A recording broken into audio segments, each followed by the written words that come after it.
The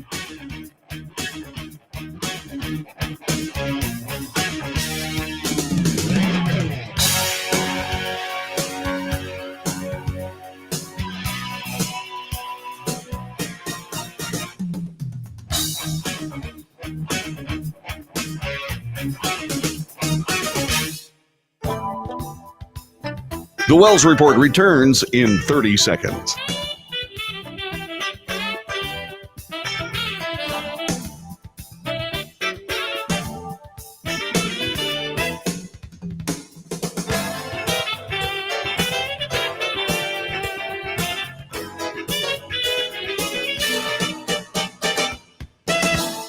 The Wells Report returns in 30 seconds.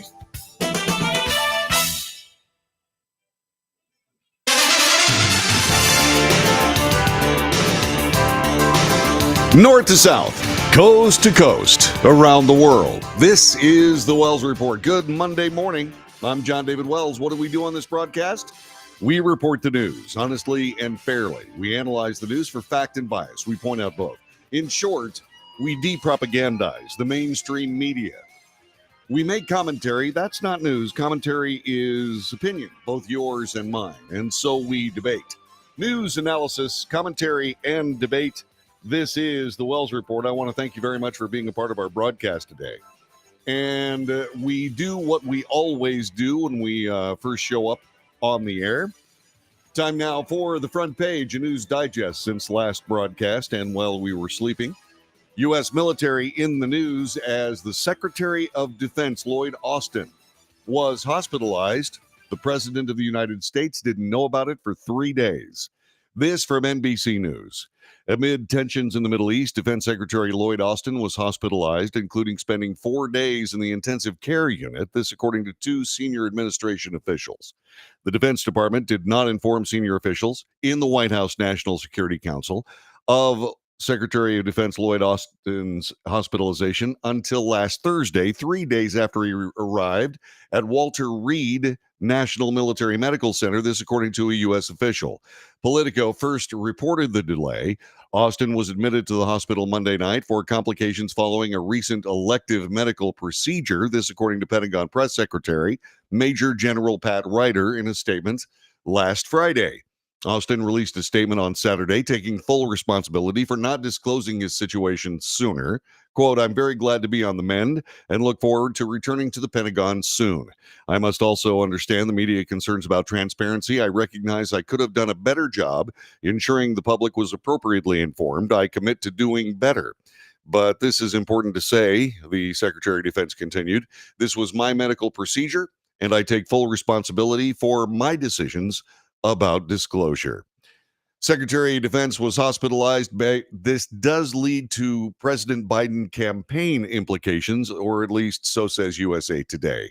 The White House promised on President Joe Biden's first day in office the new administration would bring transparency and trust back to government. But the secrecy surrounding Defense Secretary Lloyd Austin's hospitalization is casting doubts on whether the administration is indeed living up to that promise. Austin was hospitalized January 1st for what the Pentagon described as complications following an elective medical procedure, but the Defense Department did not alert the White House about the condition until Thursday, 3 days after he was admitted. Neither the Pentagon nor Austin provided any details about why he was in the hospital or what medical procedure he underwent. His decision to keep his hospitalization and serious illness a secret, even from the White House and his top deputy, has whipped up a political firestorm that politicians and officials say has damaged the Pentagon's credibility and raised questions about the administration's commitment to transparency. Brett Bruen, a former diplomat and expert in crisis communications who worked in the White House under then-President Barack Obama, said this: "Heads have to roll." That's a quote. He went on to say this is not a minor miscommunication. It's about the confidence that our national security structure has its leadership, and that leadership is acting in a transparent way. More news about the executive branch agencies in this nation, sometimes referred to as the administrative state. This from Fox News. The Biden administration appears to have intervened in a supposedly nonpartisan science review, manufacturing a paper trail in support of its environmental justice efforts targeting a major chemical plant. This, according to court filings reviewed by Fox News. In stunning testimony late last year, Michael Morton, who serves as the Environmental Protection Agency Region 6 Science Liaison to the EPA Office of Research and Development in Washington, D.C., admitted that he did not author a key July 2021 email sent from his email address. The email called off a scientific review of health risks associated with chloroprene emissions, which are at the center of an ongoing federal lawsuit with vast economic implications. Quote, "I didn't write that," unquote, said Morton, telling his lawyers for synthetics manufacturer Denka Performance Elastomer during a deposition in November. "I didn't say that. For that part, I don't know who wrote that," unquote. He added when he was pressed on the email. Morton's testimony and revelations from additional information made public in recent months may ultimately derail the Biden administration's lawsuit against DPE, Denka Performance Elastomer, which, if successful, could threaten the future operations of the company's major manufacturing facility in Laplace, Louisiana, and further set a precedent broadly threatening the multi-billion-dollar U.S. petrochemical industry. Israel and Hamas in the news, a grim reminder that this conflict has been going on now for 3 months. Being reported by USA Today as the grueling Hamas-Israel conflict hit the 3-month mark over the weekend, indeed yesterday. Secretary of State Antony Blinken pushed forward with an urgent Middle East mission amid fears of the Tinderbox region exploding into a wider war. Israeli Rear Admiral Daniel Hagari said the military would, quote, "continue to deepen the achievement there, but focus on the central and southern parts of the Gaza Strip." The Biden administration has repeatedly implored Israel to limit its offensive in Gaza, launched after the Hamas brutal attack on the Israeli border communities October 7th. The militants killed 1,200 people or more, mostly civilians, took 240 people hostage. Israel's potent military response left more than 22,000 dead and 58,000 injured, according to Hamas sources. Israeli Prime Minister Benjamin Netanyahu continued to stand firm over the weekend that the war will not end until Hamas is crushed and the hostages are returned. Also last week, in response to the October 7th Hamas massacre, this being reported by USA Today, Israel promised a repeat of the covert Wrath of God assassination campaign launched after the deadly Palestinian terrorist attack on Israeli athletes at the 1972 Munich Olympics. As it did half a century ago, Israel plans to neutralize those it believes are responsible for the Hamas operation that killed 1,200 people, saw 240 people dragged back to Gaza as hostages, and launched a war that threatens to expand into a complicated regional conflict. The Mossad is committed to settling accounts with the murderers behind October 7th, said David Barnea, the chief of Israel's Mossad intelligence network. President Trump is still arguing and having basically a food fight with New York Attorney General Letitia James, because now Letitia James has urged the judge to fine Trump $370 million. This from Fox News. New York Attorney General Letitia James is in the hot seat again, this time after urging a judge on Friday to force former President Donald Trump to shell out $370 million for allegedly shady real estate practices, in addition to permanently barring him from New York real estate in the industry in any way. Ms. James has, in my mind, always been a bit of fame-hungry human being that has put her politics in front of the interests of New York State. This from Alina Habba, an attorney representing the former president, speaking to Fox News' Maria Bartiromo on Sunday Morning Futures. According to USA Today, that figure grew as additional buildings and evaluations were revealed during the 44-day trial to determine damages. Quote, "She wants to completely wipe clean the bank account of the Trump organization. She wants to hurt individuals who have done nothing wrong," said Alina Habba. President Trump, for his part, on the campaign trail in Iowa, has talked about the third anniversary of the January 6th Capitol riot, shrugging off the event as, quote, "patriotic and peaceful," then attacking the lead prosecutor, bringing charges against him and the congressional committee that investigated the insurrection. Trump persisted in falsely claiming that the 2020 presidential election he lost to Joe Biden was rigged. The same exhortations prompted his supporters to breach the Capitol in an attempt to halt congressional certification of the results. This, by the way, being reported by USA Today. He dismissed both the lead-up and aftermath of the riot that resulted in multiple deaths.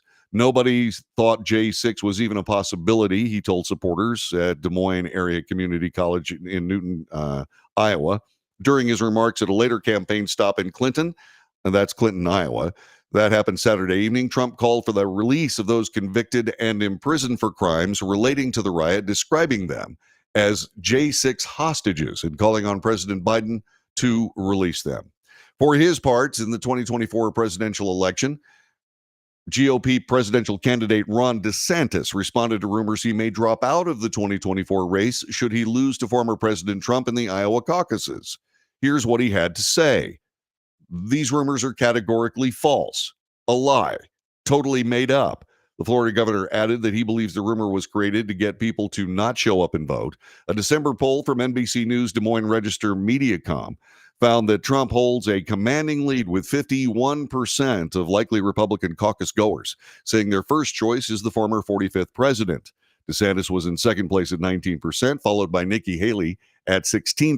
Vivek Ramaswamy and Chris Christie were in single digits at 5% and 4%, respectively.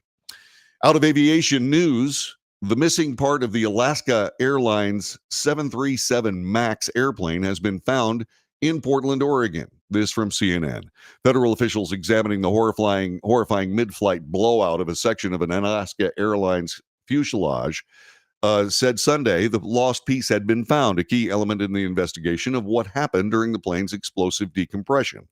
A Portland schoolteacher named Bob found the refrigerator-sized Boeing 737 MAX 9 fuselage door plug in his yard and reached out to the National Transportation Safety Board. This according to NTSB Chair Jennifer Hormendi in a news conference. The door plug had been missing since it blew off the aircraft on Friday, leaving a gaping hole in the side of the airplane as it flew at roughly 16,000 feet shortly after taking off from Portland, Oregon, carrying 177 people. Complicating the investigation is the loss of critical cockpit audio recordings because the cockpit voice recorder, which captures sounds as engine noises, pilot voices, was completely overwritten. There's nothing on the cockpit voice recorder, according to Homendi. She noted the maintenance team went out to get the recorder around the 2-hour mark when the devices begin a new recording cycle. And then finally, the Golden Globes. USA Today. The Sunday awards show saw atomic bomb drama Oppenheimer and HBO's hit Succession run away with the lion's share of trophies, but it was unexpected moments that made the night. Andra Hay and John Batiste were hilarious, and I saw this myself, as they presented a pair of music prizes, as were Barbie co-stars Issa Rae and Simu Liu, as they riffed on all white people's roles that they longed to play. That was very funny.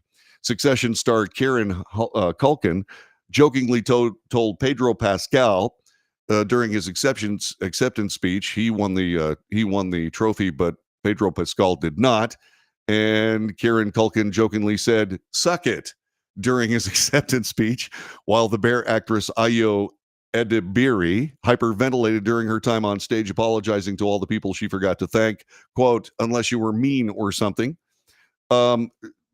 Joe Coy was the master of ceremonies. He had a rough go, according to all the people talking about it. We'll have more about this a little bit later on in the broadcast.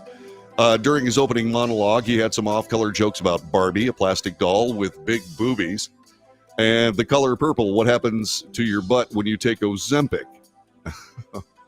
Coy tried to brush off the negative reactions and blamed the writers. He said he got the job 10 days ago. I see what he means. I feel his pain. And that is today's front page.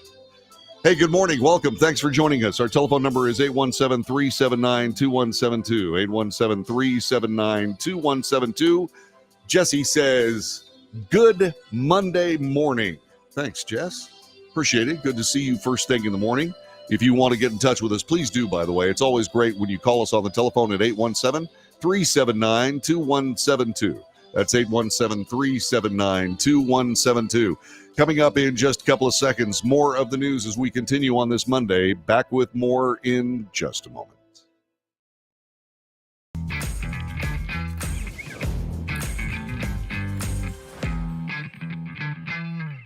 Greece is cheap. But the airfare costs a fortune. Paris? Not much closer, and again, airfare... What about Puerto Vallarta? Let's face it, flying anywhere is just too expensive. Wait, what's this? Low-cost airlines. With one call to low-cost airlines, you'll drastically slash your travel costs. We're talking insanely low airline prices to any of your favorite destinations. Where would you like to go? London, Rome, Costa Rica, Australia? Wow, that's cheap. So why wait? Call now to learn how crazy cheap it is to fly anywhere in the U.S. or international. Our prices are so low, we can't publish them. The only way to get them is to call to instantly hear the most amazing best deals on airline travel. It's that easy. So call now and start packing. Call 877-512-3895. That's 877-512-3895. 877-512-3895.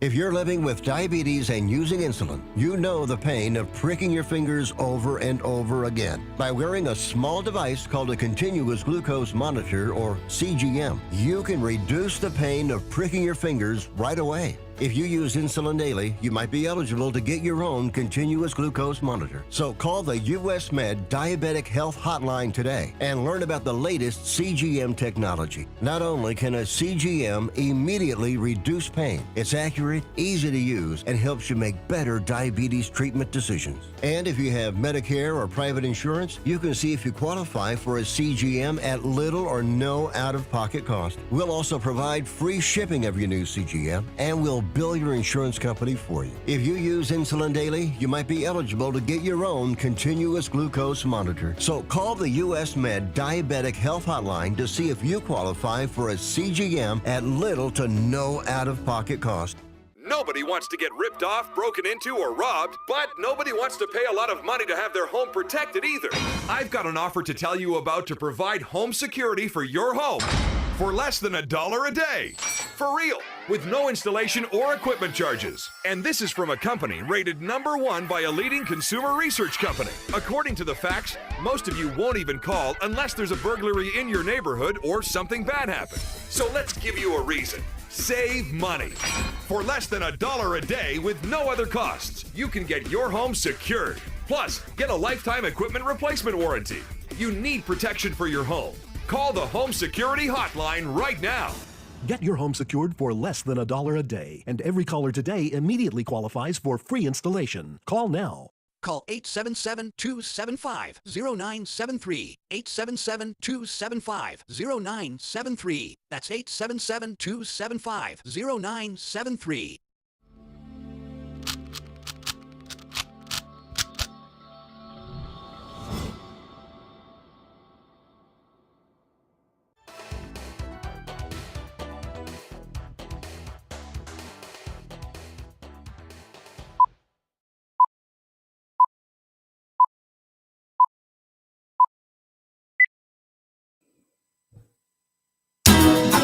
Good morning. This is the Wells Report. John David Wells at your service. Telephone number 817-379-2172. The southern border of the United States, despite all assurances from the Biden administration to the contrary, is wide open. I have been there myself twice. I've seen it for myself twice as a part of the military response from the state of Texas to what's going on at that border. By the way, whenever I make comments regarding my military duty in the state of Texas, I'm not speaking for the Texas Military Department or the Texas State Guard. Anything you hear me say is solely I'm responsible for it, and it's just my opinion. All right? But check this out. This from CNN. They come with backpacks carrying a few spare changes of clothing, whatever money and phones they weren't robbed of by criminals or cartels along the way, arriving at the United States-Mexico border, exhausted from the stress of the journey north. Like hundreds of thousands of people around them who have trekked weeks to reach the U.S., they're driven by desperation to escape and make a new life despite the uncertainty of what's on the other side. These migrants are fleeing the world's second largest economy and an emerging superpower. They are Chinese citizens. On a recent winter day, dozens of Chinese nationals waited in different makeshift camps scattered outside San Diego, California, just north of the Mexican border. Bundled in hoodies and jackets, they huddled around fires as they and others there counted the time before U.S. Border Control agents would take them away for processing and what they would hope to be a start of their new lives in America. Their arrivals are part of a staggering new trend. In the first 11 months of 2023, more than 31,000 Chinese citizens were picked up by law enforcement, crossing illegally into the U.S. from Mexico. This according to government data, compared with an average of roughly 1,500 per year over the previous decade. Their numbers are still dwarfed by those from regional neighbors like Mexico, Venezuela, Guatemala, but they're not alone in coming from other parts of the world. The influx of people from China, making that crossing spotlights the urgency many now feel to leave their native country, even in the midst of what leader Xi Jinping has claimed a national rejuvenation. Now, when spoken to, these people say, well, we're coming because we're Christians. Okay. I've also noticed something else about them. They're all military-aged males. Now, I'm not a paranoiac. I mean, I don't suffer from paranoia, but I can read. And I have eyes to see, and I have ears to listen. Unlike a lot of talk show hosts, I spend a lot of time listening and not so much spewing, well, especially when I'm talking to somebody else. But the time I spend listening to what's going on around the country, on a myriad of news sites, preparing for this broadcast. I mean, people ask me how much time do I take to prepare the broadcast every day? All of it. I'm seeing what is a very disturbing trend. Now, I promised you when I started doing this broadcast that I was going to tell you the truth, and I was going to tell you what I thought and clearly differentiate between these two things. Okay? The simple case of the matter is there are 31,000 Chinese nationals, mostly, if not all, military-age males coming to the United States in 2023. And they say they're trying to escape the second largest economy in the world because they're Christians.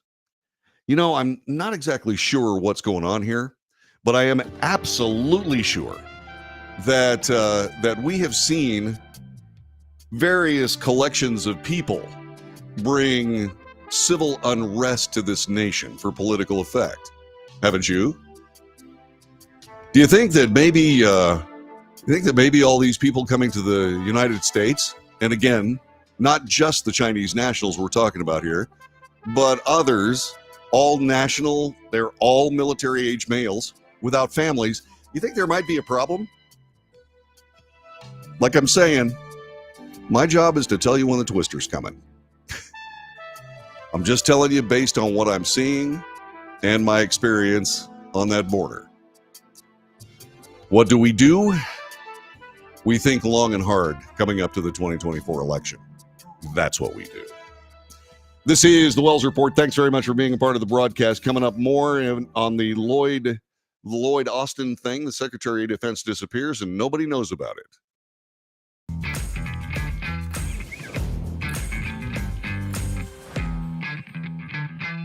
Nobody wants to get ripped off, broken into, or robbed, but nobody wants to pay a lot of money to have their home protected either. I've got an offer to tell you about to provide home security for your home for less than $1 a day. For real, with no installation or equipment charges. And this is from a company rated #1 by a leading consumer research company. According to the facts, most of you won't even call unless there's a burglary in your neighborhood or something bad happened. So let's give you a reason. Save money. For less than $1 a day with no other costs, you can get your home secured. Plus, get a lifetime equipment replacement warranty. You need protection for your home. Call the Home Security Hotline right now. Get your home secured for less than $1 a day, and every caller today immediately qualifies for free installation. Call now. Call 877-275-0973. 877-275-0973. That's 877-275-0973.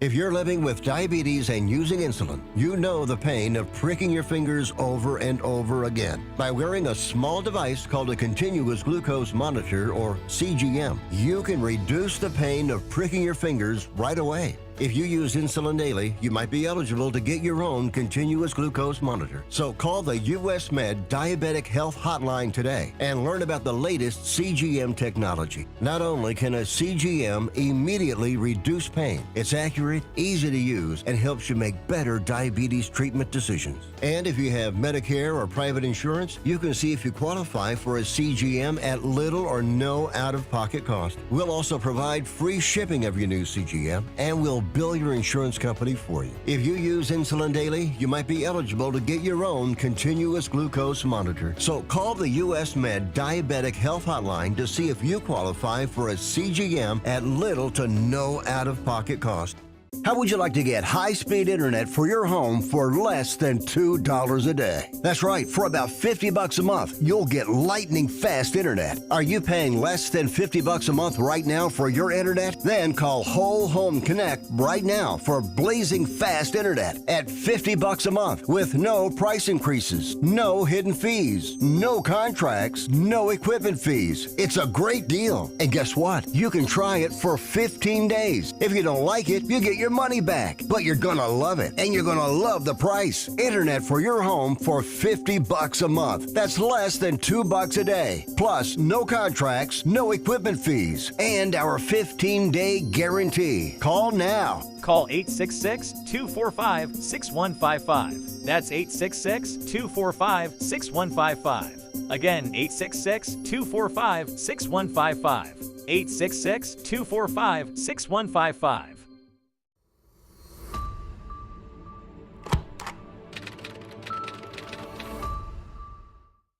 Greece is cheap. But the airfare costs a fortune. Paris? Not much closer, and again, airfare... What about Puerto Vallarta? Let's face it, flying anywhere is just too expensive. Wait, what's this? Low-cost airlines. With one call to low-cost airlines, you'll drastically slash your travel costs. We're talking insanely low airline prices to any of your favorite destinations. Where would you like to go? London, Rome, Costa Rica, Australia? Wow, that's cheap. So why wait? Call now to learn how crazy cheap it is to fly anywhere in the U.S. or international. Our prices are so low, we can't publish them. The only way to get them is to call to instantly hear the most amazing best deals on airline travel. It's that easy. So call now and start packing. Call 877-512-3895. That's 877-512-3895. 877-512-3895.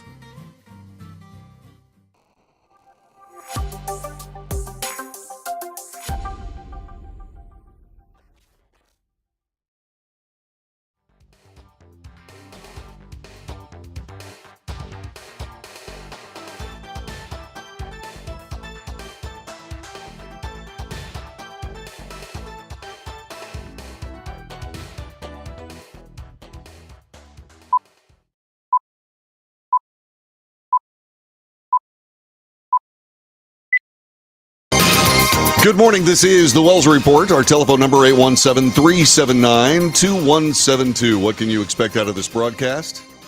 News, analysis, commentary, and debate. So there's a little bit of anger floating around inside the Beltway in Washington, D.C.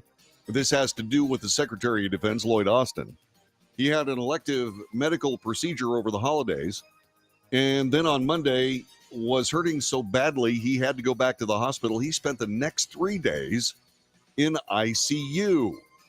According to ABC News, President Biden was exasperated And I suppose that's true. That's one way of saying it. However, there is a lot of reporting, and ABC News leading the way on this particular story. Let me give you a look at this, talking about Secretary of Defense Lloyd Austin and a mysterious medical procedure nobody knew anything about.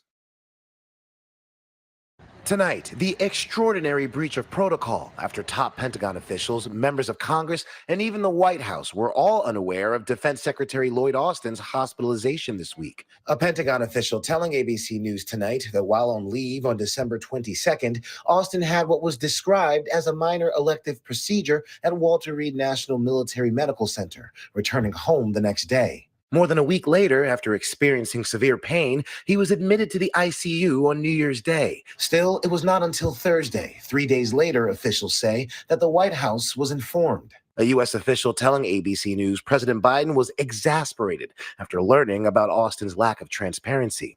Austin issuing a statement this weekend, writing, "I recognize I could have done a better job ensuring the public was appropriately informed." Biden and Austin speaking Saturday night on the phone, officials saying the conversation was warm. And tonight, ABC News learning from a U.S. official that General C.Q. Brown, the chairman of the Joint Chiefs of Staff, knew of Austin's hospitalization on Tuesday, 2 days before the White House and other top U.S. officials were made aware. It's pretty shocking on this because when you're the Secretary of Defense, you need to make everyone aware that you're actually going to be out of pocket. And Lindsay, a U.S. official telling ABC News that even Secretary Austin's deputy, his number two, Kathleen Hicks, was not informed in advance of his medical procedure and was on vacation in Puerto Rico, literally in the water, when she was taken back to a secure location. That's Ike Ijiaki of ABC News. And yeah, they say that the conversation between the president was warm. I bet you actually it was boiling hot, because I'm pretty sure that that's the way things would have gone down if, say, for example, the president suddenly realized during a cabinet meeting that his Secretary of Defense was not there. And oh, by the way, there are some big problems. For example, the Defense Secretary's deputy was unaware of his hospitalization. She was also unaware that authority for the Department of Defense had been passed to her. She was on vacation in Puerto Rico. On January 2nd, the day after Austin was admitted to the hospital, he transferred authorities that required constant secure communication capabilities to Deputy Defense Secretary Kathleen Hicks. Air Force Major General Pat Ryder, the Pentagon press secretary, said that on a statement yesterday. Hicks, who was on vacation in Puerto Rico, keeps a complete suite of communications and capable staff with her at all time, regardless of the geographic location, said Ryder, and she took up Austin's duties from the U.S. territory. But Hicks was not aware that Austin had been hospitalized until January 4th, this according to a senior defense official who was not authorized to speak publicly. In fact, he had been in the intensive care unit after complications set in after an elective procedure that nobody's talking about, by the way. She began drafting a statement to inform the public and Congress, made plans to return to Washington. However, she remained in Puerto Rico when told that Austin had been fully planning to resume his duties last Friday. Hicks made routine decisions for the department and was authorized to support President Joe Biden in accordance with the law, said the official. Also on January 4th, Pentagon launched a drone strike in Iraq that killed the leader of an Iranian-backed militia who had plotted attacks on U.S. troops in the region. Does that have anything to do with Lloyd Austin? No, it doesn't. But it's USA Today in the middle of an article trying to distract you from what they just reported. That's what we call bias. That's what we call a mess. Now, all in all, you got to keep something in mind here. This is mainly protocol. This is mainly communication. It doesn't necessarily affect the military readiness of the United States of America. But that is not good enough for an awful lot of people, including a former Obama-era national security officer. Here's from Politico. Politico broke this story. At a White House meeting last week, Jake Sullivan, the national security advisor, noticed that Defense Secretary Lloyd Austin was not there. A top Pentagon official, Sasha Baker, was there in his place. Nothing unsettling about this. Austin was scheduled to work from home. Lower-level aides often sit in for the boss, but what neither Sullivan nor Baker knew at the moment was that Austin was already hospitalized at Walter Reed National Military Medical Center with complications from an undisclosed surgical procedure.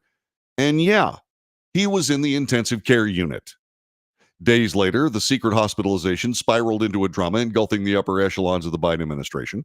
Senior White House officials are struggling to answer questions about who knew what, when, where, and all about the former general's medical emergency. Criticism pouring in from Congress and the media. And since the Pentagon went public with the situation last Friday, new reports are coming in, including Politico's disclosure on Saturday evening that the Pentagon had not informed President Joe Biden or the National Security Council for days that Austin was indisposed. Now, like I said, there are an awful lot of people that are not especially happy about this, including people that are saying that heads have to roll, that it's an amazingly embarrassing situation. The Secretary of Defense says, I recognize I could have done a better job ensuring the public was appropriately informed. I commit to doing better. Well, there you go. Somebody dropped the ball on that one, said Mark Esper. This from CNN. He understood the privacy concerns, but criticized the Pentagon for his lack of transparency about the health of one of the top national security officials. So President Biden had a cordial conversation with his defense secretary on Saturday night. Per one of the officials, the president has complete trust and confidence in Secretary Austin. Anyway, four officials said that Austin's job seemed secure for the moment, especially after the phone call with Biden. They argued that it was a rare blemish in an otherwise strong tenure, namely cajoling Western nations to send advanced weapons to Ukraine, though Austin's critics note that he oversaw chaotic military withdrawal from Afghanistan. Now, other officials are unhappy about this. Some senior officials speculated a senior aide at the Pentagon is likely going to lose their job. Someone's head has to roll, said a DOD official. Not telling the White House or Congress or media that he's sick and then telling the Pentagon that he's working from home is next level. That is a major, major problem. Yeah, it is a major problem. But once again, remember, it's procedural. It's not necessarily something that absolutely created a major problem for national security. That being said, Austin is recovering well and in good spirits. This, according to the Pentagon spokesperson, General Ryder, in a statement over the weekend, specifically yesterday. They don't have a specific date for his release at this time. Secretary resumed his duties on Friday night.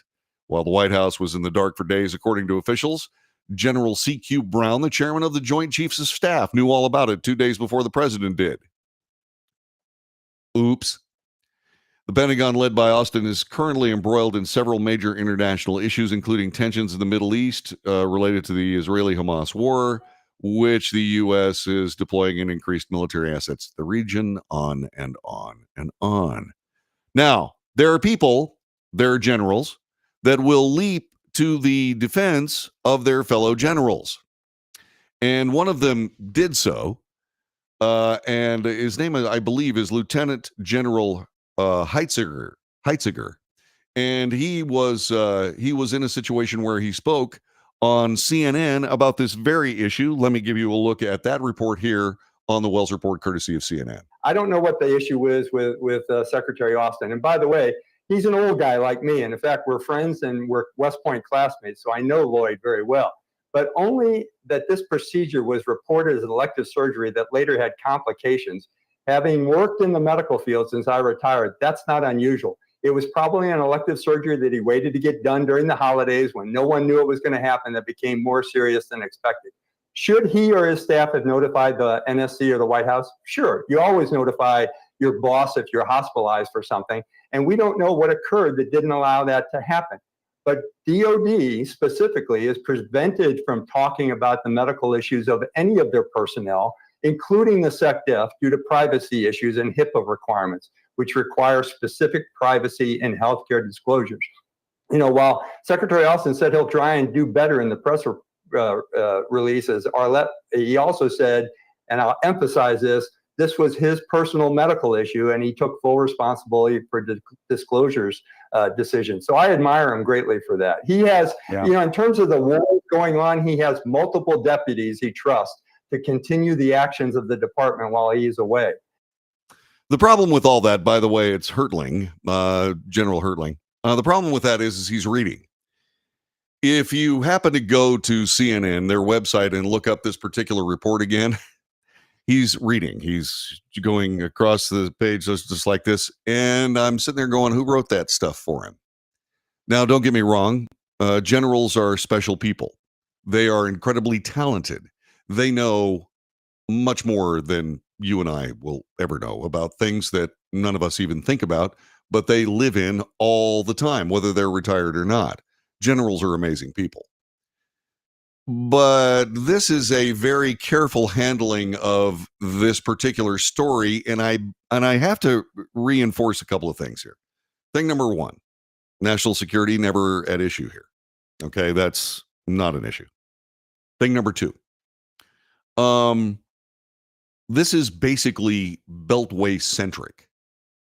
So in the Beltway, it's almost like the District of Columbia is almost like its own little political country. It's very much like the Vatican, insofar as there's a complete culture there. Everything is there. Either people that are involved in industry, specifically defense contractors, or people who regulate defense contractors. There is the press there. There are people living there. There are government workers. It's a microcosm of the government structure here in the United States, including defense, etc. Well, so what ends up happening is that they sort of have a tendency to look at things from their point of view inside the district. And they pretty much forget that there's a country outside the boundaries of the District of Columbia. So this is being blown up into, in my opinion, into far bigger story than it should be. And that's one of the reasons why I wanted to talk to you about it today. Now, yeah, the Secretary of Defense is a key player in national command authority. I mean, it's the Secretary of Defense, it's the President of the United States, it's the Chairman of the Joint Chiefs of Staff. If something hits the fan, those three people have to sit around and decide whether or not they're going to turn the fan the other direction and heap more things in it to throw the other direction. I'm not going to go any further than that. I'm just going to tell you, because I've already tried to scare you to death once today. I'm not doing it again. The point of the matter is this, is that I think this is kind of a tempest in a teapot here, just a little bit. So when you think about this, you might want to say, okay, well, fine. But the thing that does get my attention, and I think it should get your attention, is how this is being handled. How this is being handled. There's a warm conversation between the President and the Secretary of Defense. Now that's a hot conversation. The President is yelling at his Defense Secretary. And then he says, I've got all the confidence in the world in him. Ooh. And then you see things try to settle down, et cetera, and there's an immediate general officer, a friend of Secretary of Defense Lloyd Austin, coming to his defense with a pre-written statement. And he just reads it off his computer screen. Now, I'm a broadcasting professional. The general is not, but they're savvy, okay? Just like I said, generals are pretty amazing people. When I talk to you, I look at you right in the eyes. Now, do I see your eyes? No. I see the eye of a camera. And when I'm talking to you, I'm not reading because my eyes don't move from left to right. They just point at you. So these people should know better than this, but this was a very carefully worded statement. It covered all the bases. And it was from a friend of Defense Secretary Lloyd Austin. Also handily, a retired guy. Interesting. So that's Lieutenant General Mark Hertling. He's retired, commenting on the Secretary of Defense. All I can tell you is there's a little more to the story. Like, for example, what was he doing? I remember when I took a face plant off my bike, it happened during the holidays and people thought I was having plastic surgery. Well, I was, but not elective. It was so I could breathe again. Thank you very, very much, my plastic surgeon. He was the incredible doctor that put my nose together. Really did a great job. But let's move on. This is the Wells Report. Back with more coming up in just a couple of moments. Stay put.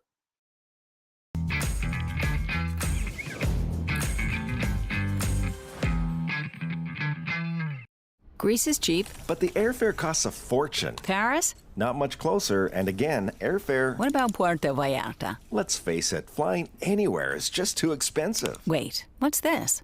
Low-cost airlines. With one call to low-cost airlines, you'll drastically slash your travel costs. We're talking insanely low airline prices to any of your favorite destinations. Where would you like to go? London, Rome, Costa Rica, Australia? Wow, that's cheap. So why wait? Call now to learn how crazy cheap it is to fly anywhere in the U.S. or international. Our prices are so low, we can't publish them. The only way to get them is to call to instantly hear the most amazing best deals on airline travel. It's that easy. So call now and start packing.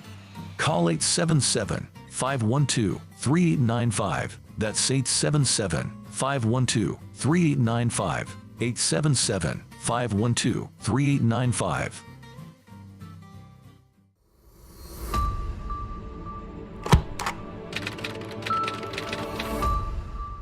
How would you like to get high-speed internet for your home for less than $2 a day? That's right, for about $50 a month, you'll get lightning-fast internet. Are you paying less than $50 a month right now for your internet? Then call Whole Home Connect right now for blazing fast internet at $50 a month with no price increases, no hidden fees, no contracts, no equipment fees. It's a great deal. And guess what? You can try it for 15 days. If you don't like it, you get your money back, but you're gonna love it, and you're gonna love the price. Internet for your home for $50 a month. That's less than $2 a day. Plus, no contracts, no equipment fees, and our 15-day guarantee. Call now. Call 866-245-6155. That's 866-245-6155. Again, 866-245-6155. 866-245-6155.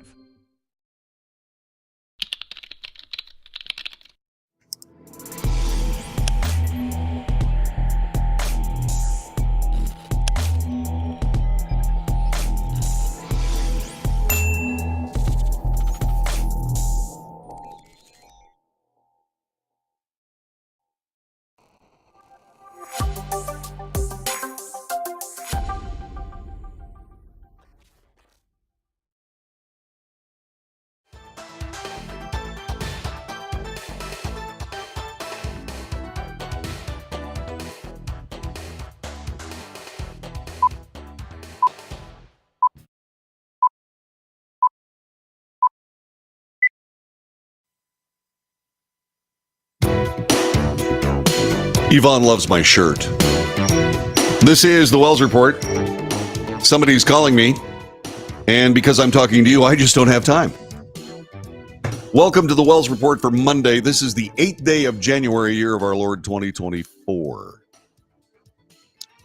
In 1972, in an event that was spilled out all over world television, there was a terror attack at the Munich Olympics. It was during the 1972 Summer Games. It was in West Germany at the time, Munich, a place I've been. 8 members of the Palestinian militant organization Black September, who infiltrated the Olympic Village, killed 2 members of the Israeli Olympic team, took 9 others hostage. What ended up happening is that every single one of them would be killed in subsequent action.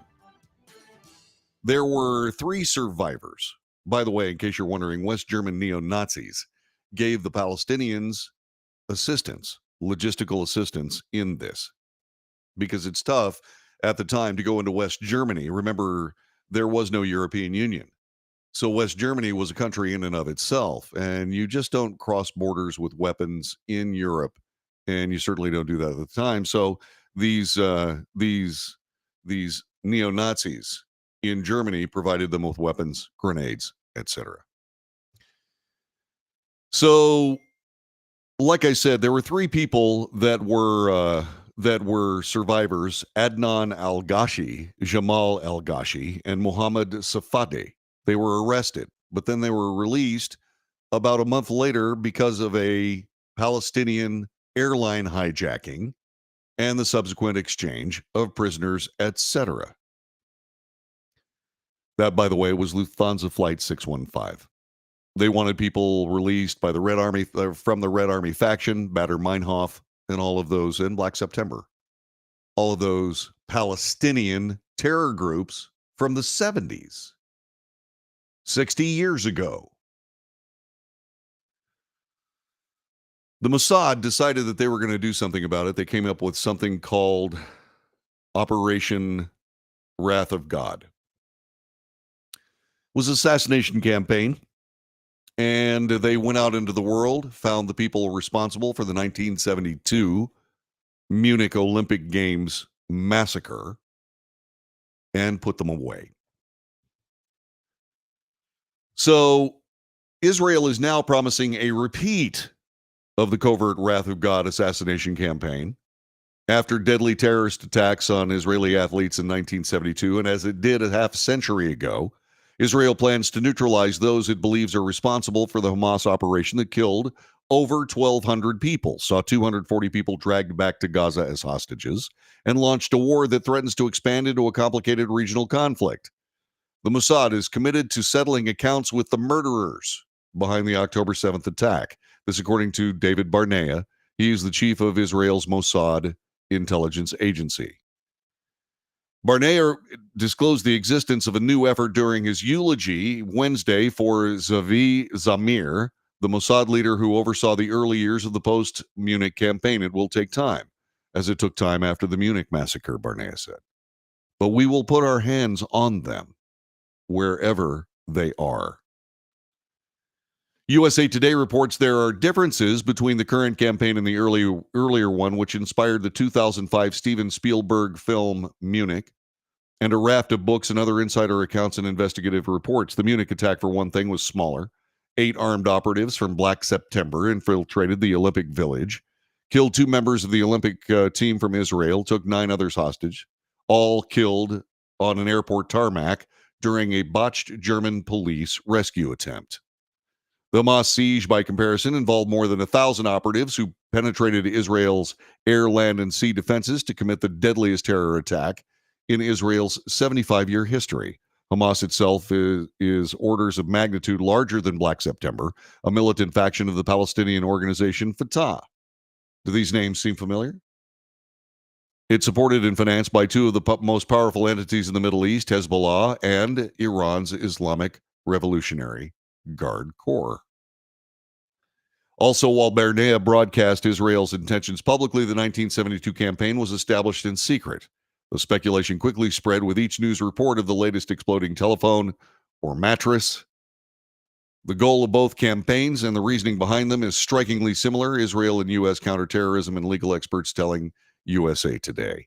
In the current case, Prime Minister Benjamin Netanyahu and his war cabinet have said it's up to Israel to destroy Hamas leaders and the rest of the organization in order to prevent further attacks on Israelis.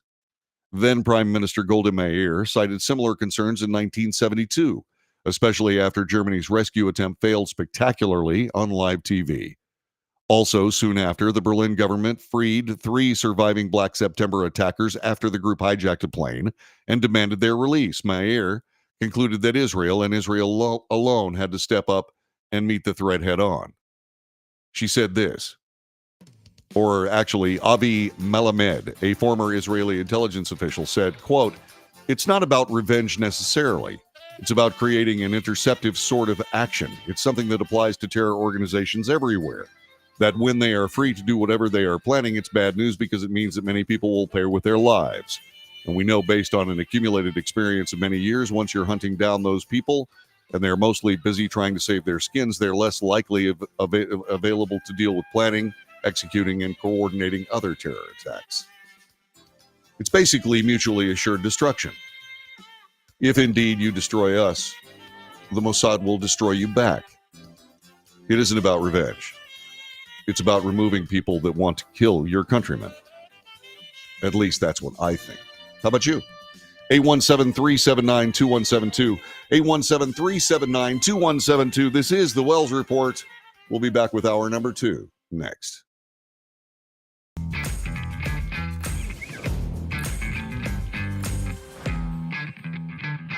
How would you like to get high-speed internet for your home for less than $2 a day? That's right, for about $50 a month, you'll get lightning fast internet. Are you paying less than $50 a month right now for your internet? Then call Whole Home Connect right now for blazing fast internet at $50 a month with no price increases, no hidden fees, no contracts, no equipment fees. It's a great deal. And guess what? You can try it for 15 days. If you don't like it, you get your money back, but you're gonna love it, and you're gonna love the price. Internet for your home for $50 a month. That's less than $2 a day. Plus, no contracts, no equipment fees, and our 15-day guarantee. Call now. Call 866-245-6155. That's 866-245-6155. Again, 866-245-6155. 866-245-6155.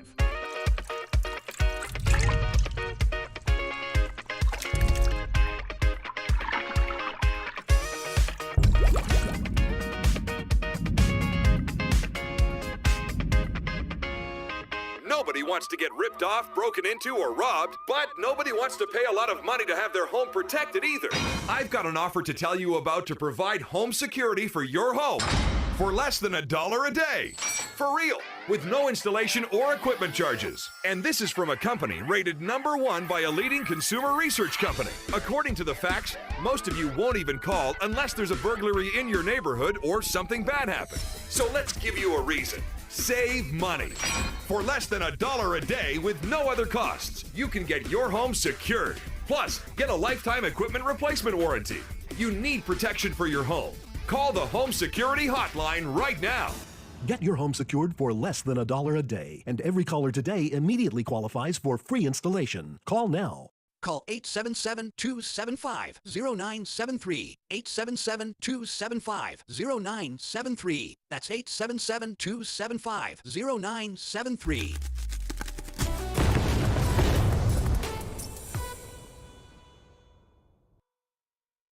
Hey, thanks for joining us this morning for the Wells Report, and make sure you share us with all your friends on Facebook, YouTube, Twitter, Twitch, Rumble, Patreon, and don't forget to check out our Substack column, which will be coming up a little bit later on this afternoon. When you do all this, make sure you subscribe.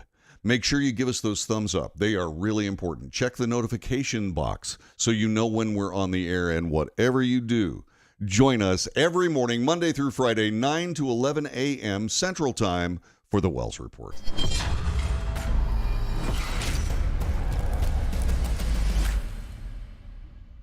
Greece is cheap. But the airfare costs a fortune. Paris? Not much closer, and again, airfare... What about Puerto Vallarta? Let's face it, flying anywhere is just too expensive. Wait, what's this?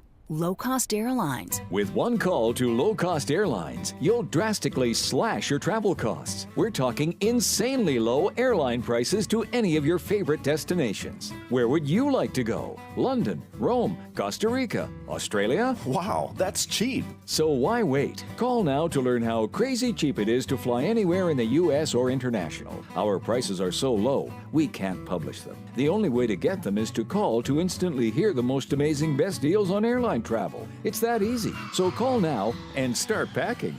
Call 877-512-3895. That's 877-512-3895.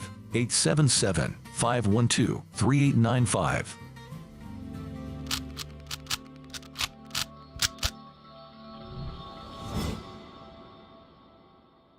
If you're living with diabetes and using insulin, you know the pain of pricking your fingers over and over again. By wearing a small device called a continuous glucose monitor, or CGM, you can reduce the pain of pricking your fingers right away. If you use insulin daily, you might be eligible to get your own continuous glucose monitor. So call the US Med Diabetic Health Hotline today and learn about the latest CGM technology. Not only can a CGM immediately reduce pain, it's accurate, easy to use, and helps you make better diabetes treatment decisions. And if you have Medicare or private insurance, you can see if you qualify for a CGM at little or no out-of-pocket cost. We'll also provide free shipping of your new CGM, and we'll bill your insurance company for you. If you use insulin daily, you might be eligible to get your own continuous glucose monitor. So call the US Med Diabetic Health Hotline to see if you qualify for a CGM at little to no out-of-pocket cost.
North to south, coast to coast, around the world. This is the Wells Report. What is this broadcast all about? It's about the news, the real news. News reported honestly and fairly. We analyze the news for fact and bias. We point out both. In other words, we depropagandize the mainstream media. We look for fact. We look for truth. We also make commentary. That's not news. That's your opinion and my opinion, and we compare them. That's called debate. News, analysis, commentary, and debate. This is the Wells Report. Monday. I hope you had a great weekend. Somebody has said that they really like my shirt. That's Yvonne. Thank you, Yvonne. I kind of like this shirt myself. You know, it's dark where it needs to be dark, and it's light where it needs to be light. I look very athletic. Anyway, also Denis Gay Radel, or Rodel.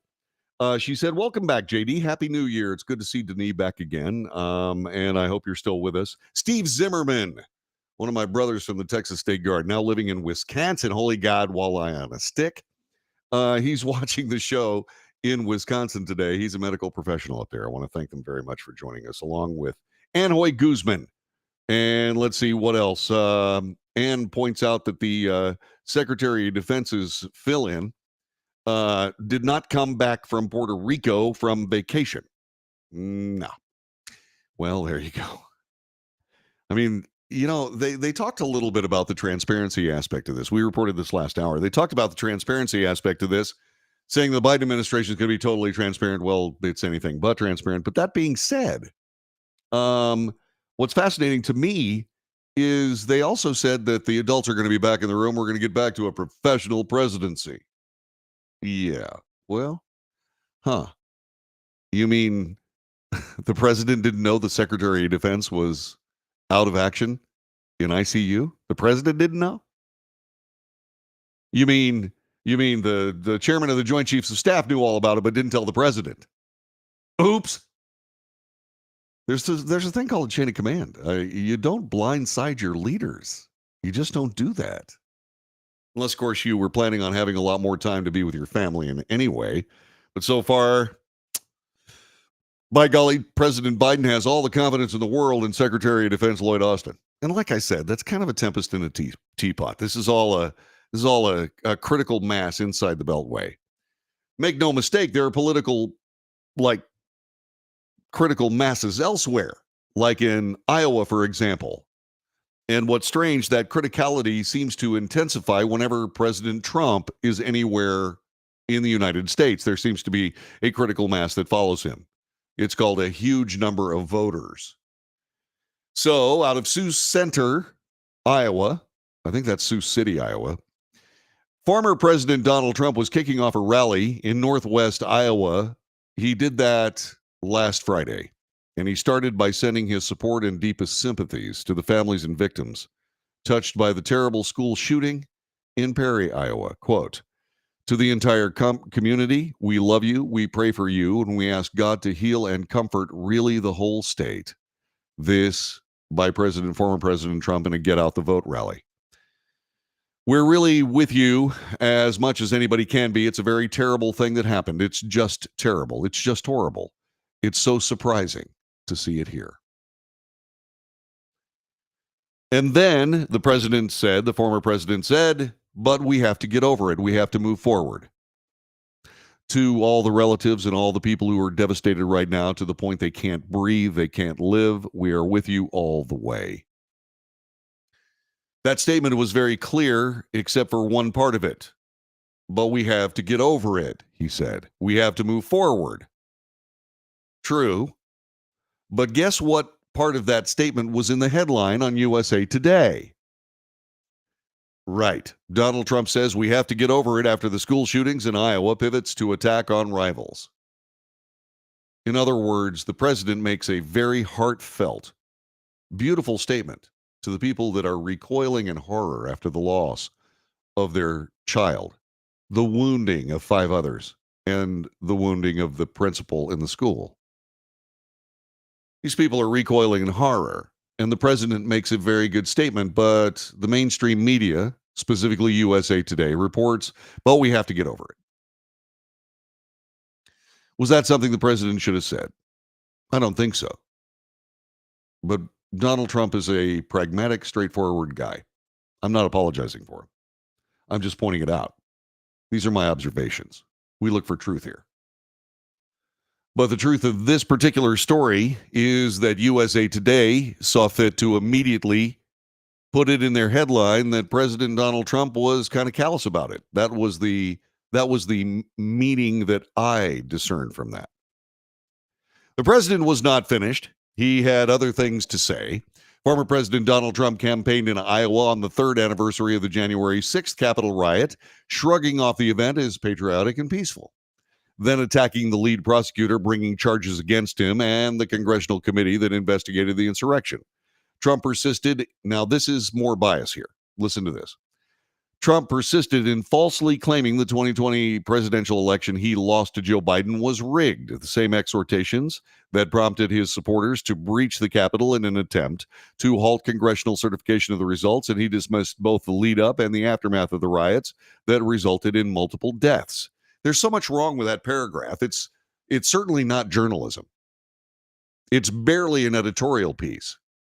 First of all, Trump persisted in falsely claiming the 2022 presidential election he lost to Joe Biden was rigged. There's a simple way of correcting that to put it back in the journalistic point of view. That's this. Trump persisted in claiming the 2020 presidential election he lost to Joe Biden was rigged. That's straightforward news reporting. Then USA Today goes to say the same exhortations that prompted his supporters to breach the Capitol in an attempt to halt congressional certification of the results. The President of the United States at the time was talking about peaceful protesting. There have been edits where he says, now we're going to go down to the Capitol and edit, fight like hell. That is not what was said. That's journalistic malpractice, very much like this paragraph in this article by USA Today. We analyze the news for fact and bias. And this is inflammatory. It is provocative. It is epically unfair. Now, you could say this way. Many people believe these are the same kinds of exhortations that prompted his supporters to breach the Capitol in an attempt to halt congressional certification of the results. You can say it that way. And then he seemingly dismissed both of the lead up and the aftermath of the riot that resulted in multiple deaths. The riot did not result in multiple deaths. The riot resulted in 1 death. All these police officers that lost their lives were either suicide or died of of natural causes. And we know that to be true, but why is it in this article?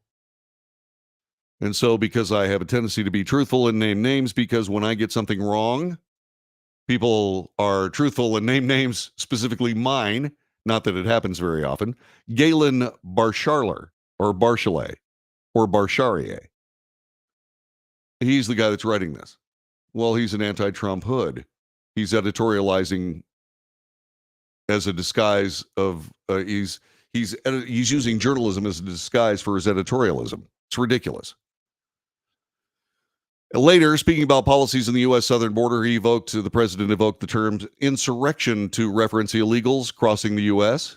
and contrasted it with January 6th, which he said was done patriotic and peacefully. You talk about insurrection, that's the real deal, referring to the border. It's not patriotic and it's not peaceful. During the remarks later at a campaign stop in Clinton, Iowa, Trump called for the release of those convicted and imprisoned for crimes relating to the riot, describing them as January 6th hostages and calling on President Biden to release them. They ought to release the J6 hostages, Trump said, drawing cheers from the crowd at Clinton Middle School. I call them hostages. Some people call them prisoners. I call them hostages. Now, there was also somebody else that was lending her voice, and she was described as, and she should be, as a strong advocate for President Trump. We are talking about Elise Stefanik, the representative from New York. She had this to say when she was on Meet the Press over the weekend. You are one of Trump's strongest supporters. In his speech, President Biden cast the former president as a threat to democracy. This was an argument that was effective in 2020. It was a winning argument for Democrats in 2022. How do you answer that charge? Well, first, Kristen, I wouldn't say it's a winning argument. In fact, in 2022, Democrats lost the House, and House Republicans ran on the issues that matter to the American people.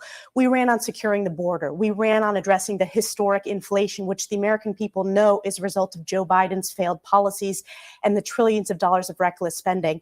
And what Joe Biden didn't mention in his speech were any of the policies that have created a crisis across America. So zero mention of the border, which is wide open and a top issue even in my home state in New York. You have Democrat mayors who are speaking out about Joe Biden's border crisis. No mention of inflation, which continues to be a concern for voters across my district. And when it comes to threats to democracy, Joe Biden and Democrats are a threat to democracy. We see them attempting to remove President Trump from the ballot.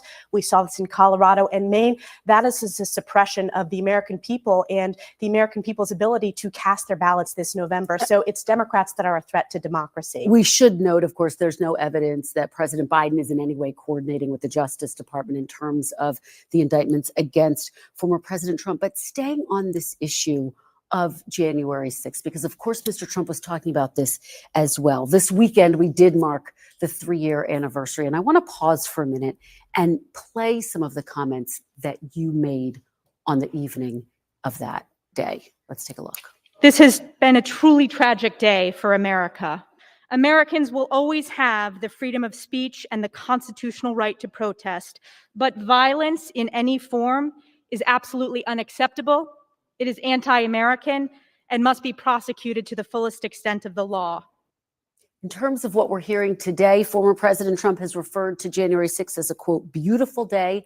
Just this weekend, he referred to some of those who are serving time for having stormed the Capitol as, quote, hostages. Do you still feel as though that day was tragic and that those who were responsible should be held responsible to the fullest extent of the law? Well, first of all, Kristen, as typical for NBC and the biased media, you played one excerpt of my speech. I stand by my comments that I made on the House floor. I stood up for election integrity, and I challenged and objected to the certification of the state of Pennsylvania because of the unconstitutional overreach. So I absolutely stand by my floor speech. I am proud to support President Trump, and I want to correct another statement you made that there is no coordination with Joe Biden and the Department of Justice in prosecutions against President Trump. We just saw Hunter Biden defy a congressional subpoena and the White House admitting it was in coordination with Joe Biden the morning of. That is coordination, and I believe that Joe Biden will be found to be the most corrupt president in our nation's history. And that's why all of the investigative work that we're doing is so important, because the American people, they deserve transparency and accountability. That is Elise Stefanik. And note to leftist media correspondents and so on and so on, you put Elise Stefanik and try to push your news-based leftist agenda on her, and she's going to fight back, something that we do here. By the way, I am very gifted to have the friendship of somebody that I consider to be an amazing news professional on the level of Catherine Herridge of CBS News, and that's Val Dior. She says the AP's style of biased writing is maddening to have to wade through their news minutes in an effort to try to come up with fact. It's absolute truth, not the news. What is being done with the news to move the political needle. It's awful and it's terrible. More of the Wells Report comes up in just a couple of moments. Back in a second.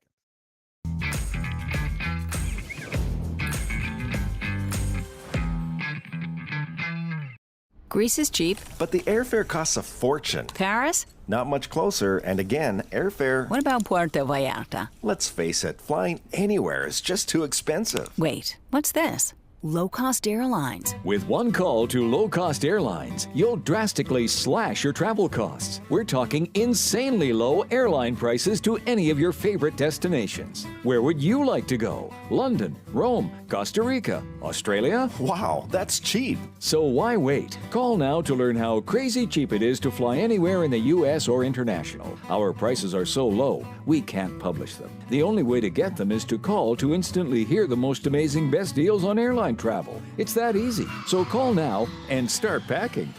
Call 877-512-3895. That's 877-512-3895. 877-512-3895.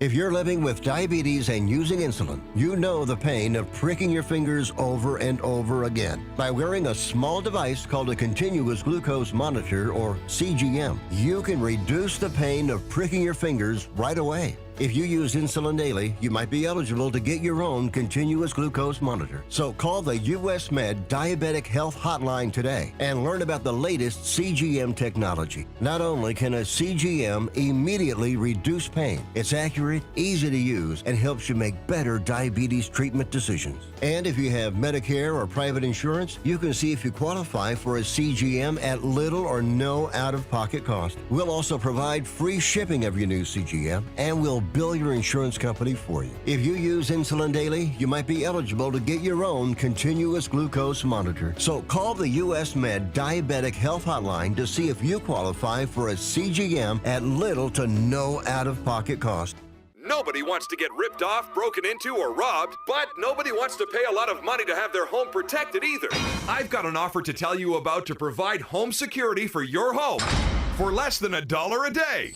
For real, with no installation or equipment charges. And this is from a company rated #1 by a leading consumer research company. According to the facts, most of you won't even call unless there's a burglary in your neighborhood or something bad happened. So let's give you a reason. Save money. For less than $1 a day with no other costs, you can get your home secured. Plus, get a lifetime equipment replacement warranty. You need protection for your home. Call the Home Security Hotline right now. Get your home secured for less than $1 a day, and every caller today immediately qualifies for free installation. Call now.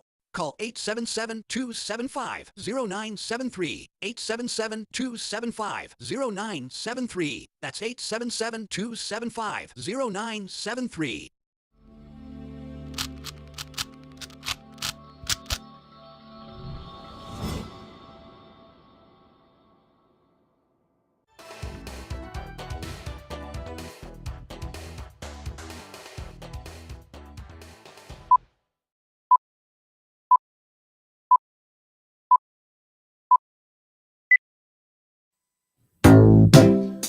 Good morning. This is the Wells Report. John David Wells at your service. Our telephone number 817-379-2172. If you find value in this broadcast, please share it with your friends. Subscribe to it. Ask them to subscribe to it. Make sure that you turn on the notifications so you know when we're on the air. And by all means, support the show if you'd like to. Give us thumbs ups too, by the way. Those are really handy.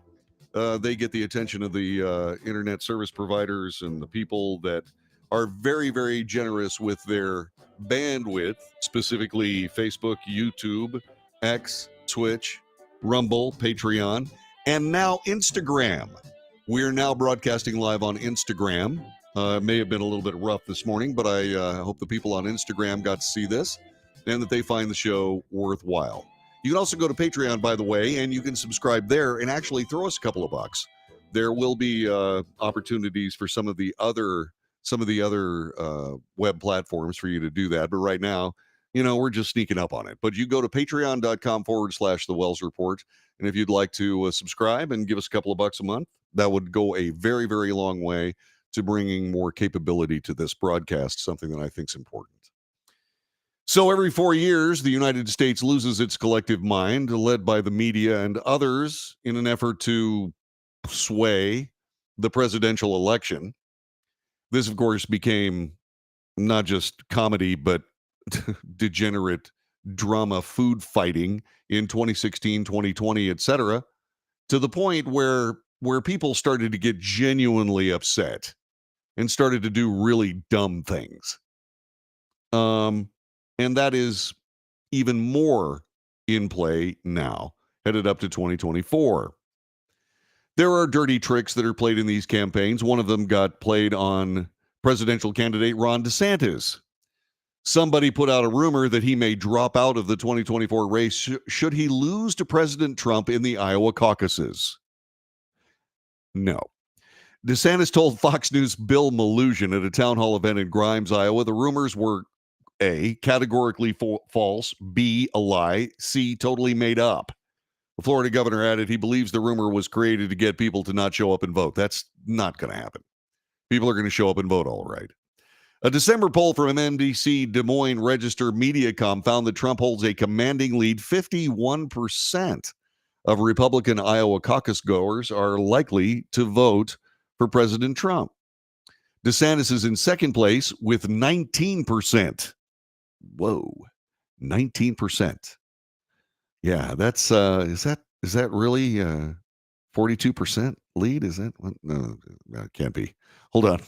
I know I should never do this. I said to myself, don't do math, John. You can't do math, John. Stop doing math, John, you idiot. And it's not just math. I can't even do basic arithmetic at this point. Oh, it's 32%. He's got a 32% lead. Shush. Just leave me alone. Okay? Stop it. So Nikki Haley has 16%. Vivek Ramaswamy, Chris Christie were in single digits at 5% and 4%.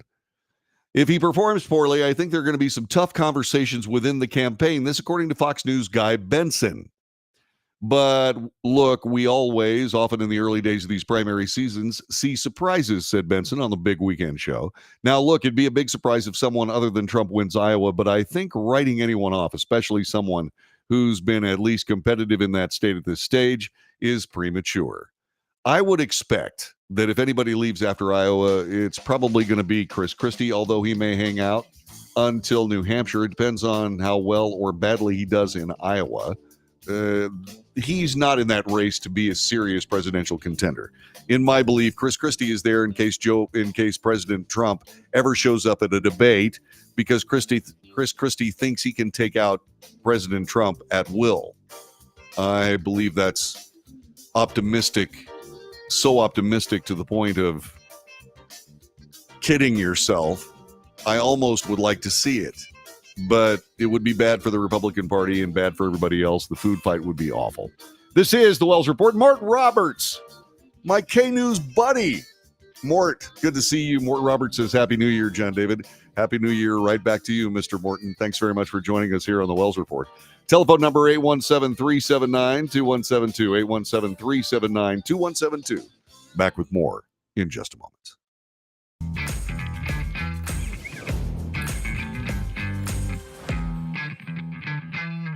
nobody wants to get ripped off, broken into, or robbed, but nobody wants to pay a lot of money to have their home protected either. I've got an offer to tell you about to provide home security for your home for less than $1 a day. For real, with no installation or equipment charges. And this is from a company rated #1 by a leading consumer research company. According to the facts, most of you won't even call unless there's a burglary in your neighborhood or something bad happened. So let's give you a reason. Save money. For less than $1 a day with no other costs, you can get your home secured. Plus, get a lifetime equipment replacement warranty. You need protection for your home. Call the Home Security Hotline right now. Get your home secured for less than $1 a day, and every caller today immediately qualifies for free installation. Call now. Call 877-275-0973. 877-275-0973. That's 877-275-0973.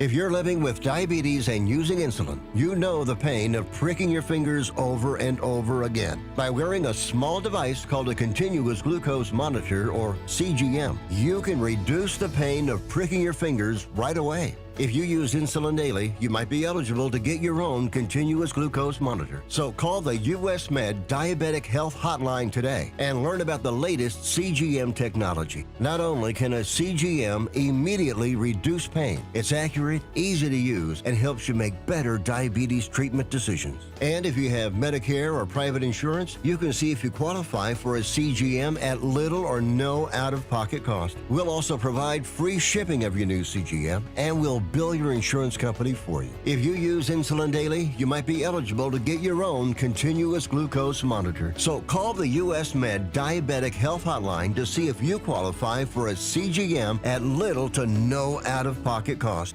How would you like to get high-speed internet for your home for less than $2 a day? That's right, for about $50 a month, you'll get lightning-fast internet. Are you paying less than $50 a month right now for your internet? Then call Whole Home Connect right now for blazing fast internet at $50 a month with no price increases, no hidden fees, no contracts, no equipment fees. It's a great deal. And guess what? You can try it for 15 days. If you don't like it, you get your money back, but you're gonna love it, and you're gonna love the price. Internet for your home for $50 a month. That's less than $2 a day. Plus, no contracts, no equipment fees, and our 15-day guarantee. Call now. Call 866-245-6155. That's 866-245-6155. Again, 866-245-6155.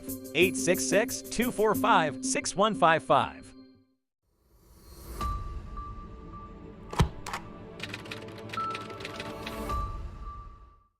Greece is cheap. But the airfare costs a fortune. Paris? Not much closer, and again, airfare... What about Puerto Vallarta? Let's face it, flying anywhere is just too expensive. Wait, what's this?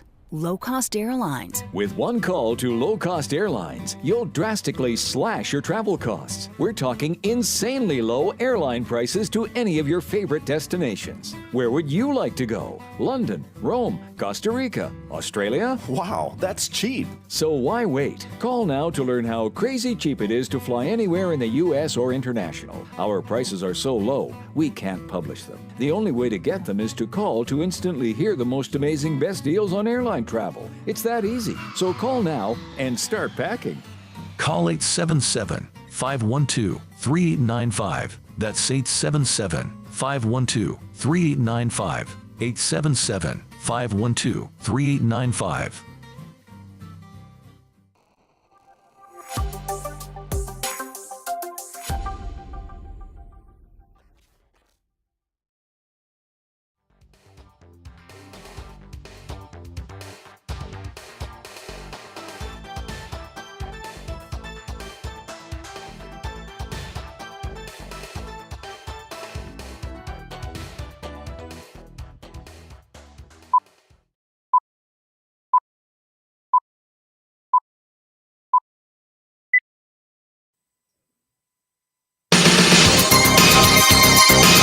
News, analysis, commentary, and debate. This is the Wells Report. Good morning. My name is John David Wells. Telephone number 817-379-2172. So, the Supreme Court of the United States last Friday agreed to decide whether former President Donald Trump is eligible for the Colorado Republican primary ballot. That put the Supreme Court justices in a place they hate, having to arbitrate a political food fight. It also puts the justices into a pivotal role that could alter the course of this year's presidential election. This, by the way, being reported by the New York Times. The sweep of the court's ruling is likely to be very broad. It will probably resolve not only whether Mr. Trump may appear on the Colorado primary ballot after the state's top court declared that he had engaged in an insurrection in his efforts to subvert the 2020 election, but will most likely also determine his eligibility to run in the general election or to hold office at all. It will also impact all of these other states that are working to keep President Trump off the ballot. This is nakedly partisan. It is ridiculously political. It is so off the scale bad, and nobody's being willing to relent on the absolute abject stupidity of this. The politicians are so frightened of Donald Trump, of both sides. When I say politicians, I mean politicians of both sides are so frightened of Donald Trump that they have resorted to this ridiculous folly in an effort to keep him from becoming the president of the United States, because they are sure he's going to win. And so the Supreme Court is sitting there looking at this going, really? It's not just the Supreme Court, the D.C. Circuit Court of Appeals. They've got to work on something else. And that's whether or not there is standing to move forward with a case against President Trump. More about that in a second. But the Supreme Court of the United States on Friday, after we were off the air, not since Bush v. Gore, the 2000 election, handed the presidency to George W. Bush, the Supreme Court has taken a central role in the election for the nation's highest office. It's been since 2000. Case will be argued on February 8th. The court will probably decide it very quickly. Colorado Republican Party had urged the justices to rule by March 5th, when many states, including Colorado, will hold their primaries. Number of challenges to Mr. Trump's eligibility across the country can only have added pressure on the court to hear the Colorado case, as they underscored the need for a nationwide resolution to the question. The case is one of several involving or affecting Mr. Trump on the court's docket. An appeals court, the D.C. Circuit, will hear arguments tomorrow. Whether he has absolute immunity from prosecution, the losing side is all but certain to appeal. And the court has already said it will rule on the scope of a central charge in the federal election interference case in a decision expected by June, not noon. But it could be by noon in June. Mr. Trump asked the Supreme Court to intervene after the Colorado top court disqualified him from the ballot last month. The D.C. Circuit, for its part, is going to have a very interesting case on its hands. They're going to review Jack Smith's unconstitutional appointment in the Trump case as well. The federal court is set to hear special counsel's Jack Smith's case against former President Donald Trump that he does not have presidential immunity. If he does indeed have presidential immunity from criminal charges, the whole case gets blown up and blown to pieces. It's gone. So the court itself, the D.C. Circuit, is telling lawyers to be prepared to answer questions on the constitutionality of Jack Smith's actual appointment. There were problems with this, okay? Ed Meese, the former attorney general under President Reagan, filed a friend of the court brief in the case against Trump on Tuesday, arguing that Attorney General Merrick Garland's appointment of Smith, a private citizen, is in violation of the Appointments Clause of the U.S. Constitution. Quote, not properly clothed in the authority of the federal government, Smith is a modern example of the naked emperor. Illegally appointed, he has no more authority to represent the United States in this court or in the underlying prosecution than Tom Brady, Warren Buffett, or Beyonce. On Thursday, the court issued an order that told counsel for both parties to, quote, be prepared to address at oral argument any inquiries by the court regarding discrete issues raised in the briefs filed by Amici Curiae. The brief was filed in the Smith case against the 45th president on criminal charges related to Trump's actions during the Capitol riot on January 6th. The oral arguments are set for tomorrow. Will Scharf, an attorney for the former president, told Fox News in an interview the order indicates the court is taking the amicus briefs very seriously. Quote, I think it makes clear that the circuit court panel is carefully reviewing the briefs that have been filed in this case and that they're taking those briefs seriously. Moving to New York, Letitia James is trying to get $370 million out of the Trump Organization and a ban from doing real estate deals in New York forever.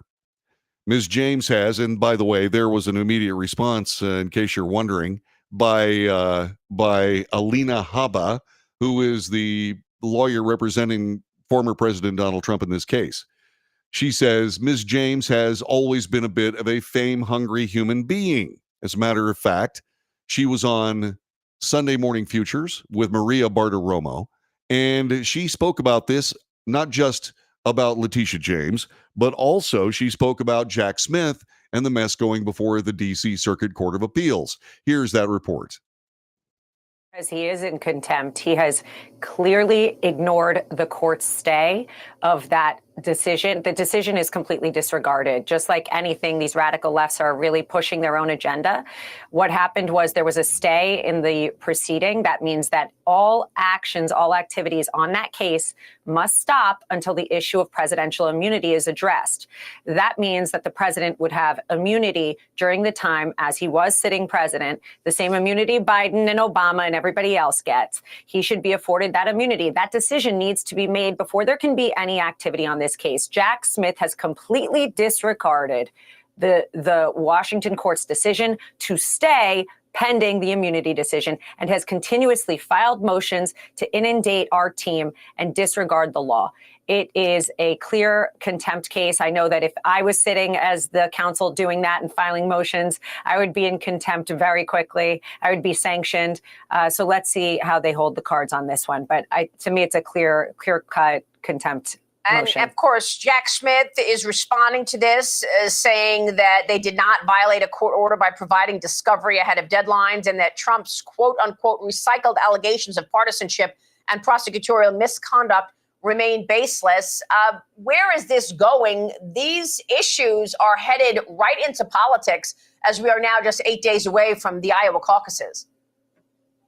Yeah, and they're not heading into politics. They started with politics, Maria.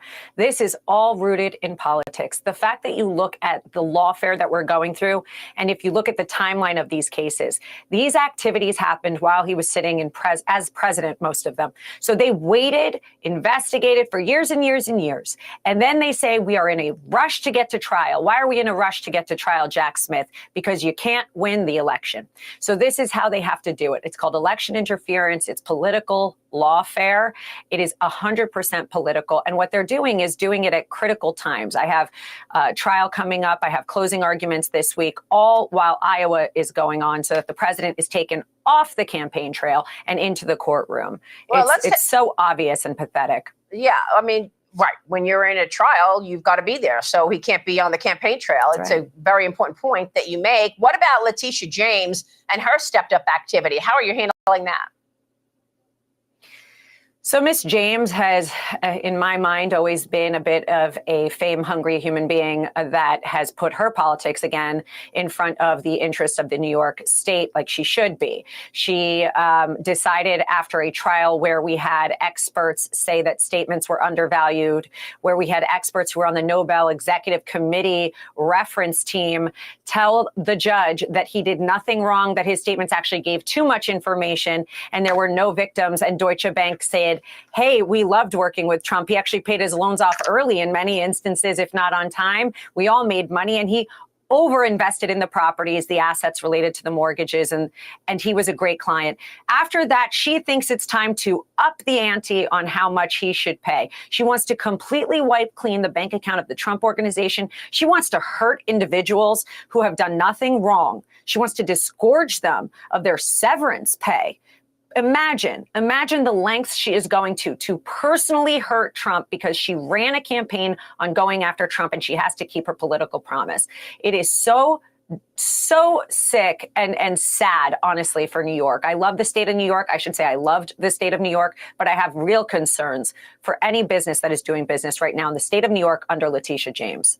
It's a big problem. It is a very big problem. Letitia James is clearly acting in an extracurricular way as far as the law is concerned. It has incredible implications. It has incredible implications. There is no reason for anyone to try to make a personal deal having to do with real estate in the state of New York under these current conditions. Because you have to go to the court to find out what kind of money you can expect from your deal. And if we're talking about the court valuations in this particular court, you can't afford to sell your property. It brings the entire real estate industry to a complete halt if indeed Letitia James wins this case. And frankly, in my own humble opinion here, I can't see that this is not absolute abuse of power.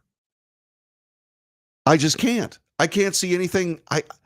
I can't see anything else but that. This is a predatory prosecution of a former president of the United States by a state attorney general. It is a completely partisan exercise. And I don't know, I have no idea what the judge is going to do with this. I have no idea. Judge Engoron is in a mess. I'm assuming that what's going to end up happening is that after all this is over with, somebody, probably not in New York, but somebody's going to cast aspersions on the actual legal standing of Letitia James. But what I'm also interested in is just exactly what is Judge Engoron going to do if he finds the former president of the United States, any amount of money, lending some kind of a credibility to this purely embarrassingly partisan case. I mean, if he does this, he's going to get tossed from the bench. He can't move forward with this. He simply can't. And the more Letitia James talks, the worse it gets for the judge. It is just a horrifying mess. None of this is going to work. None of these charges are going to stick. At this particular moment, Merrick Garland, who would have been a Supreme Court justice, may have screwed up when he appointed Jack Smith to have anything to do with the Trump case, because he's outside the purvey. It was brought up at the time. Now, I also noticed, by the way, that there were times when President Trump appointed a special prosecutor, or a special prosecutor was appointed outside the purvey of government. I'll have to go back and look at my notes. But it's not completely clean under these circumstances. But I doubt very sincerely that this amicus brief that was filed is going to be one of those situations where Ed Meese, when he filed it, I can't believe that the court is not going to pay attention to it. And they might just rule that Jack Smith is not qualified to handle the case. He's not appointed properly and he's gone. Well, the thing about that is that a new lawyer would have to start over. So there are three possibilities. One, President Trump was immune the whole time. The case goes out the window. Two, Jack Smith is not liable or not legally appointed to try this case in any way, shape, or form.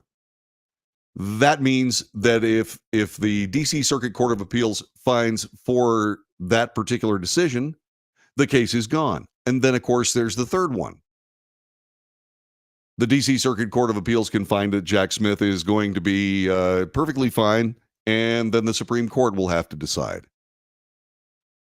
But any of that forestalls President Trump being tried in D.C. federal court until well after the election.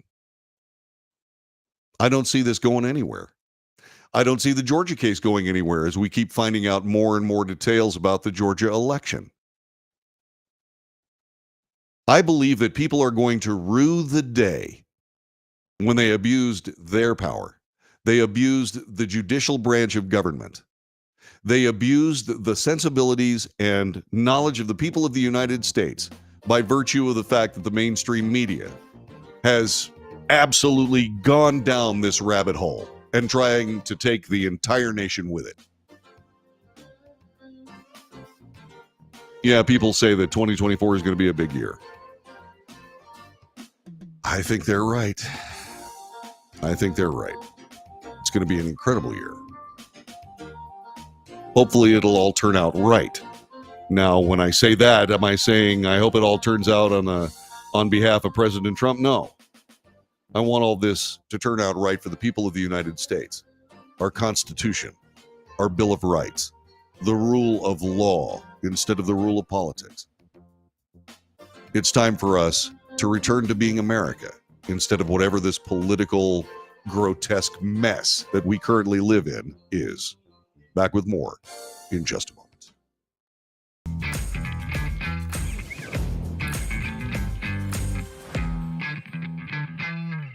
Greece is cheap. But the airfare costs a fortune. Paris? Not much closer, and again, airfare... What about Puerto Vallarta? Let's face it, flying anywhere is just too expensive. Wait, what's this? Low-cost airlines. With one call to low-cost airlines, you'll drastically slash your travel costs. We're talking insanely low airline prices to any of your favorite destinations. Where would you like to go? London, Rome, Costa Rica, Australia? Wow, that's cheap. So why wait? Call now to learn how crazy cheap it is to fly anywhere in the U.S. or international. Our prices are so low, we can't publish them. The only way to get them is to call to instantly hear the most amazing best deals on airline travel. It's that easy. So call now and start packing.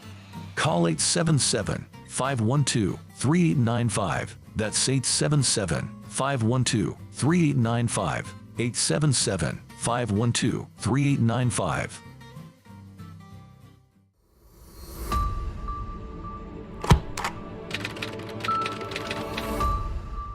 How would you like to get high-speed internet for your home for less than $2 a day? That's right, for about $50 a month, you'll get lightning-fast internet. Are you paying less than $50 a month right now for your internet? Then call Whole Home Connect right now for blazing fast internet at $50 a month with no price increases, no hidden fees, no contracts, no equipment fees. It's a great deal. And guess what? You can try it for 15 days. If you don't like it, you get your money back, but you're gonna love it, and you're gonna love the price. Internet for your home for $50 a month. That's less than $2 a day. Plus, no contracts, no equipment fees, and our 15-day guarantee. Call now. Call 866-245-6155. That's 866-245-6155. Again, 866-245-6155.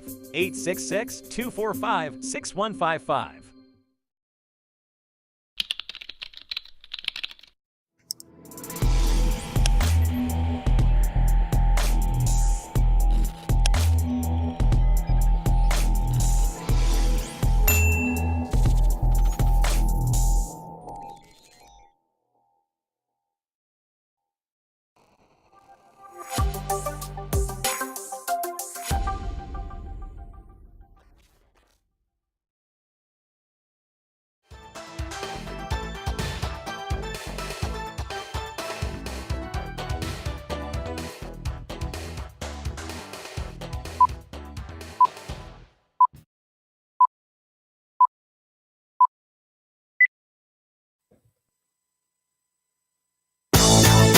This is the Wells Report. My name is John David Wells. Our telephone number 817-379-2172. If you think this show has value, make sure you share it with your friends. Make sure you subscribe to it. Ask them to do that too. Give us thumbs ups. The people that carry us on their platforms like those. They like to see that we're making a difference. So please, by all means, give us thumbs ups. Hit the notification button. Ring the bell so that you know when we're on the air. And if you'd like to support the show financially, go to patreon.com/The Wells Report and throw a couple of bucks at us a month. That's a subscription. It's cheap. It's cheap if you have the cash. If you don't, well, it's not cheap then, is it? Well, there you go. Let's see. This is Justin from Memphis. You ain't nothing but a hound dog crying all the time. You ain't nothing but a hound dog just crying all the time. You ain't caught a rabbit, but you are a good friend of mine. Now, you said you was high class, but this is Paul Flather Woods. Thanks, Paul. Nobody knows what you're talking about, but I do. Let's see. Give them power. They want more. Yeah, we need to stop giving them power. We have to start electing ourselves. Yeah, we got to start electing ourselves. So, the Golden Globes were over the weekend. Joe Coy, who is Filipino, he's an amazing guy. He's a very funny stand-up comedian. He gave his best to try to be funny in a situation where everybody is basically laying in wait for you to bomb you. In USA Today, it says the stand-up comedian had a rough go in his first outing as Globes host, earning groans, even boos during his opening monologue for off-color jokes about Barbie, a plastic doll with big boobies. Well, she is a plastic doll with big boobies. Also, the color purple, what happens to your butt when you take Ozempic? I think that's really funny. I'm sorry, I would have laughed. Coy tried to brush off negative reactions, blame the writer, saying he got the job 10 days ago. You want a perfect monologue? Shut up. He's right. He had a cringy moment. He took a lame jab at Taylor Swift and her public romance with Kansas City Chiefs player Travis Kelce. The big difference between the Golden Globes and the NFL? Fewer camera shots of Taylor Swift. Okay, anyway. Swift appeared to be unamused. The cameras cut to her staring straight ahead. She sipped from her drink. Jennifer Lawrence had no hard feelings about Emma Stone's Best Comedy Actress win for Poor Things. When their category was announced last night, Lawrence jokingly mouthed to the camera, "If I don't win, I'm leaving." It's funny. But when Stone's name was called, Lawrence jumped up screaming and clapping in elation in a delightful clip that spread across social media. Lawrence could later be seen tearing up as Stone delivered her speech, while their mutual friend Taylor Swift also gave them a standing ovation. Oppenheimer star Cillian Murphy claimed the broadcast's cutest moment when he won Best Drama Actor, receiving a big kiss from his wife, Yvonne McGinnis, who tried to wipe her makeup off his face. First question, do I have lipstick all over my nose? Murphy said when he got on stage. I'm just going to leave it. It was very funny. Murphy's Oppenheimer co-star Robert Downey Jr. was similarly endearing when he won Best Supporting Actor. Quote, yeah, I took a beta blocker, so this is going to be a breeze. A sweeping story about the ethical dilemmas of nuclear weapons grosses $1 billion. Does that track? No. He continued to thank his agents. He said they had the gall to say I needed to restart my career. So it's fun proving that your agent is right. The night wrapped up with two of the night's best speeches. Lily Gladstone taking Best Drama Actress for Killers of the Flower Moon. She was the first Indigenous performer to win in the category. On stage, she spoke in her Blackfeet language and dedicated her award to every little reservation kid, res kid, every little urban kid, every little native kid out there who has a dream and seeing themselves represented in our stories told by ourselves in our own words, with tremendous allies and tremendous trust from within, from with each other. Actually giving me shivers talking about that. But there was a moment that I have to share with you because I think it's funny as hell. It comes to us from Will Ferrell, and I have to point out that Will Ferrell is, for me, a guilty pleasure. He showed up and did this with a dear friend of his. I hope you enjoy it as much as I did.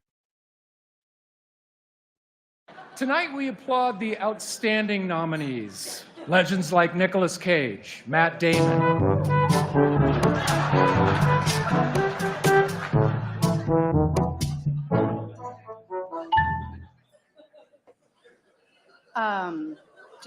Just keep going. Just keep Okay. going. Jeffrey Wright, Yeah. Paul Giamatti, Timothy Chalamet, and of course, Joaquin.